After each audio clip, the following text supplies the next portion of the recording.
प्यारे बच्चों नमस्कार।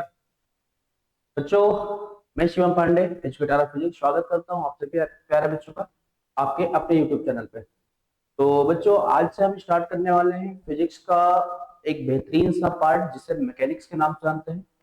और मैकेनिक्स में बच्चों आज हम सीखेंगे वर्क एनर्जी पावर। ठीक है, वर्क एनर्जी पावर बेहतरीन सा चैप्टर है आपका, आसान चैप्टर कह सकते हैं।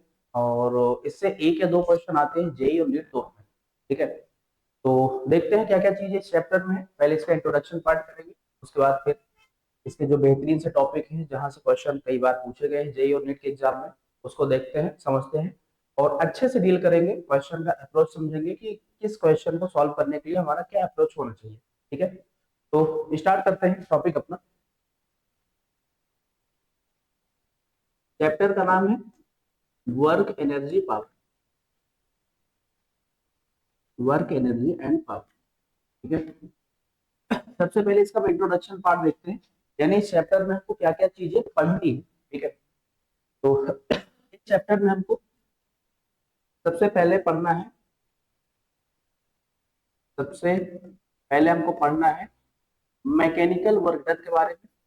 ठीक है, हमको सबसे पहले पढ़ना है मैकेनिकल वर्क डन। ठीक, जो हम सिंपल या जनरल लाइफ में देखते हैं वर्क डन, उससे जस्ट अपोजिट है ये। ठीक है, मैकेनिकल वर्क डन फिजिक्स में कई सारे टाइप होते हैं। ठीक है, जैसे सबसे पहले हम देखेंगे कांस्टेंट फोर्स के द्वारा वर्क डन। ठीक है, कांस्टेंट फोर्स के द्वारा। उसके बाद फिर देखेंगे हम वेरिएबल फोर्स के द्वारा वर्क डन। ठीक है, फिर सीखेंगे स्प्रिंग फोर्स के द्वारा वर्क डन। फिर वर्क डन के बारे में हम पढ़ेंगे फ्रिक्शन फोर्स के द्वारा जो वर्क डन होता है, ग्रेविटेशनल फोर्स के द्वारा जो वर्क डन होता है, ग्रेविटेशनल फोर्स के द्वारा वर्क डन। इतने सारे टाइप से हम केवल वर्क डन के बारे में चीजें सीखेंगे। ठीक है, कि वर्क डन होता क्या है। और ये आपको वर्क डन नॉर्मली वाला नहीं है जो हम सिंपल लाइफ में देखते हैं कि कोई व्यक्ति है लगातार एक जगह बैठ के काम कर रहा है तो वर्क डन हुआ। ना ना, ऐसा नहीं होता। फिजिक्स इसके जस्ट अपोजिट बोलती है। फिजिक्स कहते हैं कि अगर कोई व्यक्ति काम कर रहा है तो उसका डिस्प्लेसमेंट होना चाहिए, डिस्प्लेसमेंट होगा तभी वर्क डन होगा। ठीक है, इसके बाद फिर हम सीखेंगे एनर्जी के बारे में, एनर्जी क्या होती है। ठीक, फिर इसके बाद पढ़ेंगे हम इस चैप्टर का मोस्ट इंपॉर्टेंट टॉपिक, ठीक, जो कि पूरी फिजिक्स में आता है, ठीक, जिसे हम बोलते हैं वर्क एनर्जी थ्योरम। ठीक है, जिसे हम बोलते हैं वर्क एनर्जी थ्योरम। ठीक, इसके बाद हम फोर्स के टाइप देखेंगे, जिसे हम conservative, conservative and non conservative के नाम से जानते हैं। नॉन कंजर्वेटिव फोर्स के नाम से जानते हैं। देन इसके बाद हम पढ़ेंगे पोटेंशियल एनर्जी के बारे में। पोटेंशियल एनर्जी क्या होती है, कि कोई ऑब्जेक्ट रेस्ट में है तो उसके पास जो एनर्जी होगी उसे पोटेंशियल एनर्जी बोलेंगे। फिर इसके बाद हम देखेंगे potential energy, potential energy versus displacement curve. ठीक, डिस्प्लेसमेंट कर्व, डिस्प्लेसमेंट कर्व। इसमें हम देखेंगे इक्विलिब्रियम वाली जो कंडीशन होती है। ठीक है, इक्विलिब्रियम क्या होता है, स्टेबल इक्विलिब्रियम, अनस्टेबल इक्विलिब्रियम। ठीक है, तो इक्विलिब्रियम की कंडीशन जनरली इसमें हम देखते हैं। इसके बाद फिर हम अगले पार्ट में पढ़ेंगे पावर के बारे में। पावर क्या होता है, ठीक? इसके बाद देन हम पढ़ेंगे इस चैप्टर का लास्ट जो टॉपिक है वो है आपका vertical circular motion. Vertical circular motion, ये इस चैप्टर के टॉपिक है जो कि जेई और नीट के लिए मतलब मोस्ट इंपॉर्टेंट कह सकते हैं, बहुत जरूरी है। ठीक, अब हम देखते हैं कि ये वर्क डन होता क्या है। अभी तो हमने देखा इस चैप्टर में हमको क्या क्या चीजें पढ़नी है, सीखनी है। इसके बाद सबसे फर्स्ट नंबर है आपका मैकेनिकल वर्क डन। ठीक, तो सबसे पहले हम सीखते हैं कि वर्क डन होता है। ठीक, सबसे पहले हम देखते हैं कि आपको वर्क डन है क्या। Work done. अभी हम केवल वर्क डन के बारे में, इसके बाद देन आएंगे फिर मैकेनिकल वर्क डन के बारे में। जैसे मान लो आप सुबह से बैठे हो पढ़ने के लिए, एक पर्टिकुलर जगह पे बैठे हो, पढ़ रहे हो, थोड़ी देर के बाद आपने पानी पीने, नहाने धोने कुछ काम किए, ठीक। आपके घर में कोई व्यक्ति आपको देख रहा है तो क्या कहेगा, लड़का सुबह से पढ़ रहा है, ठीक। इसका मतलब सुबह से ये पर्टिकुलर काम कर रहा है, वर्क डन इसका हुआ है, ठीक। लेकिन अगर इसी में हम फिजिक्स का रूल अप्लाई करते हैं तो फिजिक्स क्या कहेगी, फिजिक्स ये बोलेगी भाई इस व्यक्ति ने कुछ काम नहीं किया। एक एग्जाम्पल के तौर पर हम एक एग्जाम्पल लेते हैं। मान लो कोई व्यक्ति, ये कोई व्यक्ति, ये अपने सर पे एक ऑब्जेक्ट रखा है जिसका मास है m, ठीक, जिसका मास है m, और ये आगे की तरफ चल रहा है, इसका मतलब इसका डिस्प्लेसमेंट आगे की तरफ। सिंपल लैंग्वेज बोले तो हम ये कूली का एग्जांपल ले रहे हैं। कूली जो होता है ना रेलवे स्टेशन पर, क्या करता है, कोई ऑब्जेक्ट को लेके चलता रहता है, ठीक।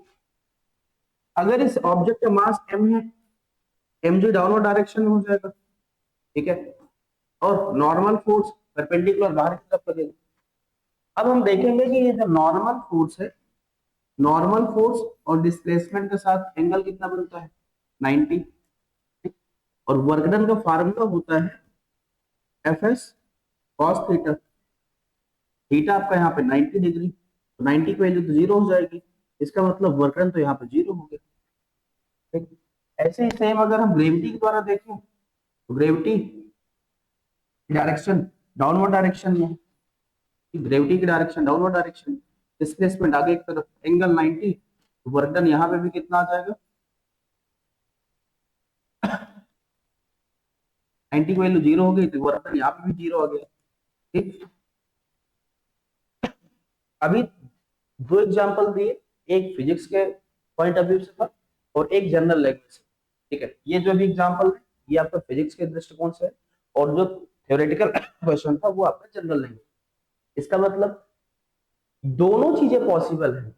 वर्क डन आपका किसी पर्टिकुलर पॉइंट पे जीरो भी हो सकता है, कोई व्यक्ति काम कर रहा है फिर भी उसका वर्क डन जीरो हो सकता है।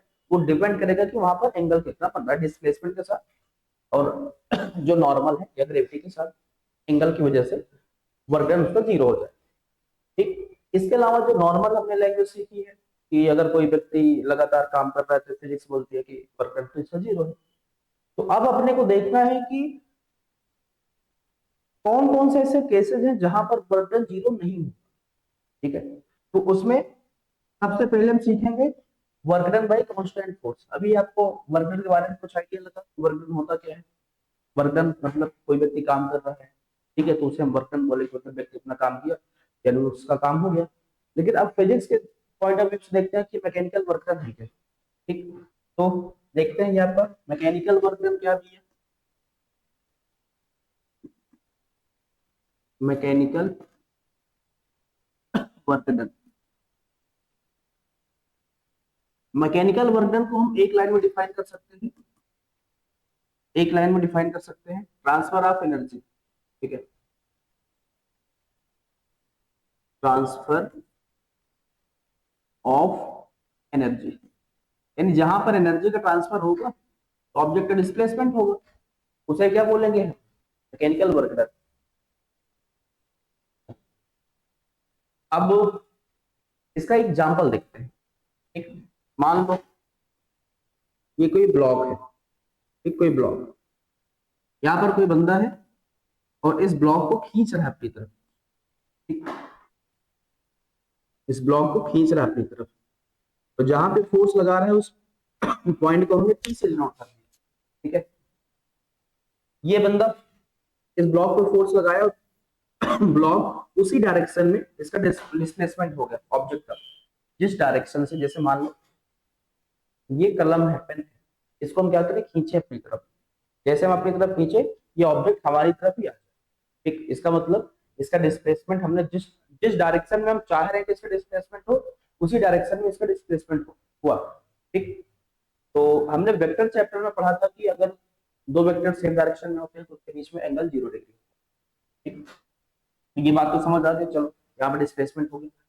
अगर मान लो हम इस ऑब्जेक्ट को खींच रहे होते अपनी तरफ, ठीक, लेकिन इसका डिस्प्लेसमेंट अब अपोजिट डायरेक्शन में हो जाता है। अब ये कैसे पॉसिबल है? पॉसिबल है भैया, मान लो कोई स्लोपदार जगह हो, ठीक, वहां पे कोई ऑब्जेक्ट हो, उसको तुम अपनी तरफ खींचो, तुम अपनी तरफ खींचने का प्रयास कर रहे हो, लेकिन वो डाउनवर्ड डायरेक्शन में जा रही है। इसका मतलब आप उस पर फोर्स लगा रहे हो अपवर्ड डायरेक्शन में, लेकिन उसका डिस्प्लेसमेंट डाउनवर्ड डायरेक्शन में हो रहा है। ठीक, तो फिर यहाँ पर दोनों जो डायरेक्शन है, दोनों डायरेक्शन चेंज हो जाएंगे। तो डायरेक्शन चेंज हो जाएगी तो यहाँ पर वर्क चेंज हो जाएगा। वर्क क्या होता है? एनर्जी का ट्रांसफर। और एनर्जी का ट्रांसफर जब अपोजिट डायरेक्शन में होने लगेगा तो वर्क डन तो होगा, लेकिन फिर वहां पर नेगेटिव वर्क डन हो जाएगा। ठीक, अब चलो ये पॉइंट तो समझ आया कुछ, थोड़ा बहुत चीजें। अब एक चीज और समझ नहीं आई, अक्सर लोगों का ये जो बच्चे हैं ना, मैक्सिमम बच्चे इसी पॉइंट को लेकर कंफ्यूज रहते हैं। एक कोई ऑब्जेक्ट है, ठीक, ये इसका कोई पॉइंट है पी, हमने इस पे क्या लगाया? फोर्स। फोर्स लगाने के बाद इसका क्या हो गया? डिस्प्लेसमेंट। ये इसका एंगल है थीटा। ठीक, ऑब्जेक्ट यहाँ पे पहुंच, अब हम जिस पॉइंट पर फोर्स लगाते हैं पर्टिकुलर उसी पॉइंट का डिस्प्लेसमेंट होता है, ना कि पूरे ऑब्जेक्ट। ठीक, ये बात ध्यान रखना। ऐसा क्यों?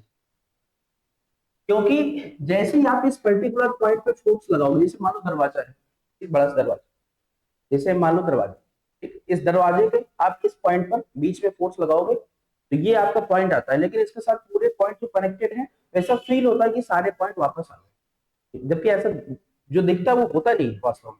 ठीक, जैसे मान लो पॉइंट है, इस पॉइंट पर हमने फोर्स लगाया और इसको हमने खींचा, ठीक, जैसे वो हैंडल होता है ना, हैंडल को पकड़ते हैं तो हैंडल आता हुआ दिखता है, ठीक, लेकिन उसके साथ पूरा दरवाजा का क्या हो जाता है? डिस्प्लेसमेंट हो जाता है। एक बात, कुछ बात समझ आई? कहने का मतलब ये जो फोर्स है, फोर्स जिस पॉइंट पे लगेगा केवल उसी पर्टिकुलर पॉइंट का डिस्प्लेसमेंट होता है, ना कि पूरे पॉइंट का। तो एक तरीके से हम कह सकते हैं कि जो डिस्प्लेसमेंट है ना, डिस्प्लेसमेंट पॉइंट डिपेंडेंट होता है। ये बात हमने स्टार्टिंग में काइनेमेटिक्स में पढ़ी थी कि जो डिस्प्लेसमेंट होता है वो इनिशियल पॉइंट और फाइनल पॉइंट पे डिपेंड करता है।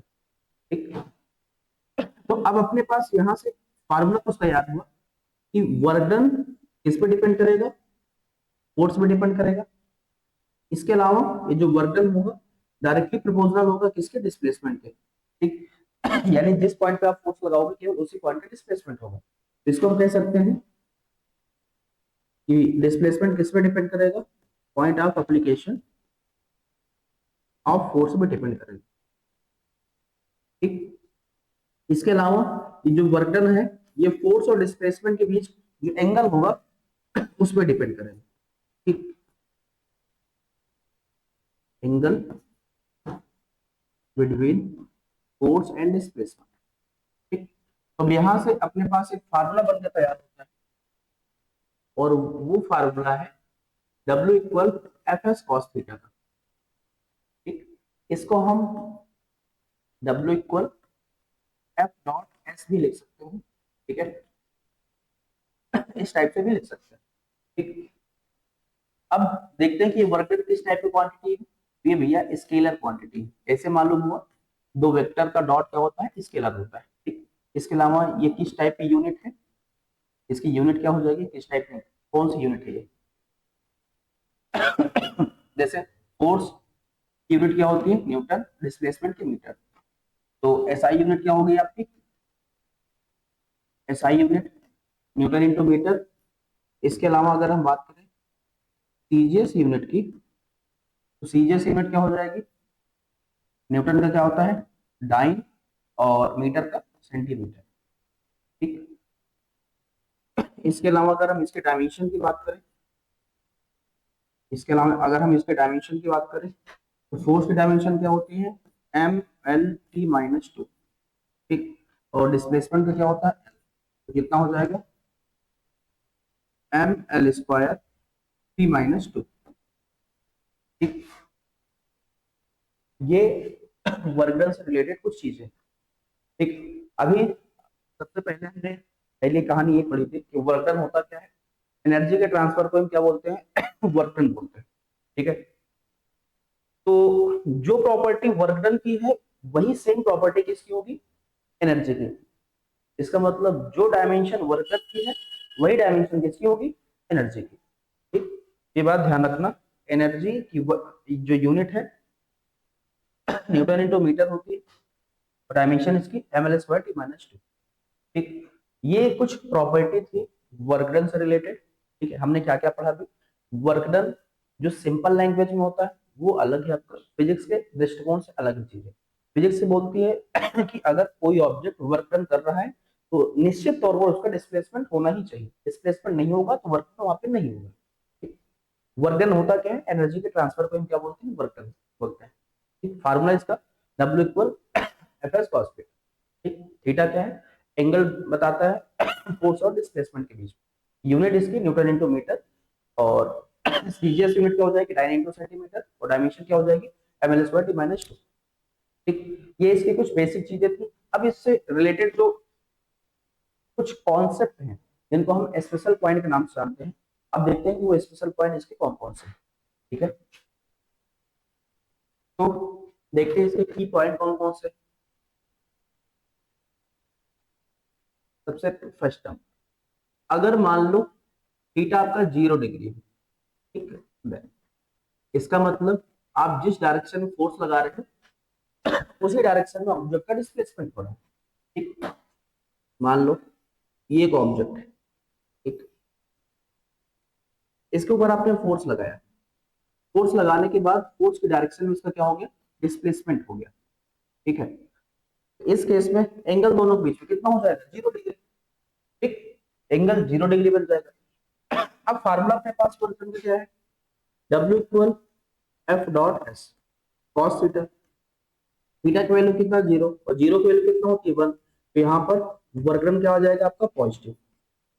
ठीक, वर्क डन कितना आ जाएगा? पॉजिटिव। अब यहाँ पर वर्क डन तो पॉजिटिव हुआ है, ठीक है, वर्क डन क्या हुआ भैया? पॉजिटिव। इसका मतलब स्टार्टिंग में हमने क्या सीखा था कि वर्क डन होता क्या है? एनर्जी के ट्रांसफर को वर्क डन बोलते हैं। एनर्जी तो यहाँ पे फिर ज्यादा ट्रांसफर हो रही है, इसका मतलब यहाँ पर एनर्जी का ट्रांसफर ज्यादा हो रहा है। और कौन सी एनर्जी? Kinetic energy. ठीक है, अभी फिलहाल एनर्जी के बारे में तो हमने नहीं पढ़ा है, लेकिन बस दो पॉइंट आपको बताते हैं कि अगर कोई ऑब्जेक्ट रेस्ट में है तो उसके पास जो एनर्जी होगी उसे पोटेंशियल एनर्जी बोलेंगे। अभी इसको डिटेल में आगे समझाएंगे कि ऐसे कैसे बोल दिया, लेकिन अभी जनरल लैंग्वेज में ध्यान रखो थोड़ा। और कोई ऑब्जेक्ट अगर मोशन कर रहा है तो उस केस में उसके पास काइनेटिक एनर्जी होती है। ठीक, यहाँ पर जो एनर्जी होगी कौन सी होगी?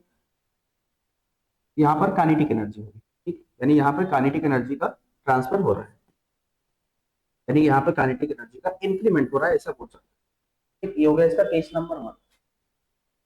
इसके बाद इसी में केस नंबर 2 देखते हैं। अगर मान लो थीटा कितना हो जाए? 180 डिग्री। इसका मतलब आप जिस डायरेक्शन में फोर्स लगा रहे हैं उसके जस्ट अपोजिट डायरेक्शन में ऑब्जेक्ट का डिस्प्लेसमेंट हो रहा है। ऑब्जेक्ट का मास m है, इस पे हमने फोर्स F लगाया और जिस डायरेक्शन में इसका इस पे हम फोर्स लगा रहे हैं उसके अपोजिट डायरेक्शन में इसका डिस्प्लेसमेंट हो रहा है। मान लो इसको पूरब की तरफ फेंकने का प्रयास कर रहे हैं लेकिन ये पश्चिम की तरफ चला गया। मतलब जैसे मान लो ये ऑब्जेक्ट, ठीक, इसको हम ऊपर की तरफ खींचे, ठीक, ऊपर की तरफ खींचे भैया ये ऊपर की तरफ उठ जाए, लेकिन ये नीचे की तरफ चला गया। ठीक है, और ऐसा पॉसिबल है? ऐसे कोई ढलान वाली जगह पे खड़े हो जाओ, ठीक, जैसे पहाड़ पे खड़े हो जाओ, कोई ऑब्जेक्ट लो, अपने से ज्यादा वजन का उसको खींचने का प्रयास करो, तुम भी साथ में नीचे चले जाओ। ठीक, तो यहाँ पर क्या हो जाएगा? वर्कन हो रहा है लेकिन अपोजिट डायरेक्शन में, और जब थीटा अपोजिट हो जाएगा तो एंगल कितना बनेगा? 180। और 180 की वैल्यू कितना होती है? -1। तो यहाँ पर वर्क डन कितना आ जाएगा आपका? नेगेटिव वर्क डन होगा। तो यहाँ पे वर्क डन का formula W equal F dot S cos theta. Theta कितना? 180 डिग्री और 180 की वैल्यू -1। तो यहाँ पर वर्क डन कितना आ जाएगा? Minus F dot S. इसका मतलब यहाँ पर ये जो काइनेटिक एनर्जी है, काइनेटिक एनर्जी क्या हो रही है? डिक्रीज हो रही है। ठीक, ये होगा आपका केस नंबर 1। इसके बाद फिर इसका केस नंबर 3 है। थीटा अगर 90 डिग्री हो जाए, ठीक, अगर थीटा 90 डिग्री हो जाएगा देन इस केस में देखो क्या बनेगा।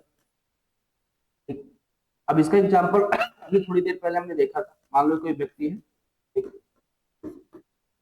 और ये आगे की तरफ चल रहा है कोई ऑब्जेक्ट को लेकर। ठीक, कोई ऑब्जेक्ट है, इसका मास m है, ये अपने सर पर रखा है और आगे की तरफ लगातार चल रहा है, वो पुली वाला एग्जांपल। ठीक, तो सबसे पहला काम इसका फ्री बॉडी डायग्राम बनाना है। जिसे हम बोलते हैं एफबीडी। ठीक, ब्लॉक है, ब्लॉक का मास m, mg डाउनवर्ड डायरेक्शन में हो जाएगा, नॉर्मल फोर्स परपेंडिकुलर बाहर की तरफ, डिस्प्लेसमेंट आगे की तरफ हो रहा है। ठीक, तो सबसे पहले केस देख लो आप नॉर्मल के साथ, नॉर्मल अपवर्ड डायरेक्शन में, डिस्प्लेसमेंट आगे की तरफ, एंगल कितना बना 90। ठीक, और नॉर्मल की वजह से वर्क डन कितना आ जाएगा, यहाँ पे एनएस लिख दो, एनएस कॉस थीटा, थीटा कितना 90, 90 की वैल्यू कितना 0, यहाँ पे वर्क डन कितना आ जाएगा 0। इसका मतलब नॉर्मल फोर्स की वजह से वर्क डन 0 आ जाएगा। ठीक, पहला पॉइंट। अब इसके बाद दूसरा ग्रेविटी की वजह से देख लो, दूसरा ग्रेविटी की वजह से, डब्ल्यू जी की वजह से क्या आएगा। ठीक, ग्रेविटी की डायरेक्शन डाउनवर्ड डायरेक्शन, डिस्प्लेसमेंट आगे की तरफ, एंगल कितना बनेगा 90। ठीक, तो वर्क डन बाई ग्रेविटी कितना हो जाएगा, G S cos theta, theta कितना 90, और 90 की वैल्यू कितना हो जाएगी 0। ठीक, तो यहाँ पर वर्क डन बाई ग्रेविटी कितना आ जाएगा 0। एक बात ध्यान रखना, ये जो ग्रेविटी की वजह से वर्क डन 0 हुआ और नॉर्मल की वजह से वर्क डन 0 हुआ, ये हर जगह नहीं होगा। ध्यान देना, एंगल अगर 90 बनेगा तभी 0 होगा। ठीक, अदरवाइज 0 नहीं होगा। अगर तुम ध्यान दिए हो, ठीक, अगर तुमने ध्यान दिया हो थोड़ा बहुत, तो पीछे हमने पढ़ा है कि हम ग्रेविटेशनल फोर्स के द्वारा वर्क डन सीखेंगे। ठीक, ध्यान रखना इस बात को। ठीक है, ग्रेविटेशनल फोर्स के द्वारा, एमजी फोर्स द्वारा हमको वर्क डन सीखना है, देखना है। ठीक,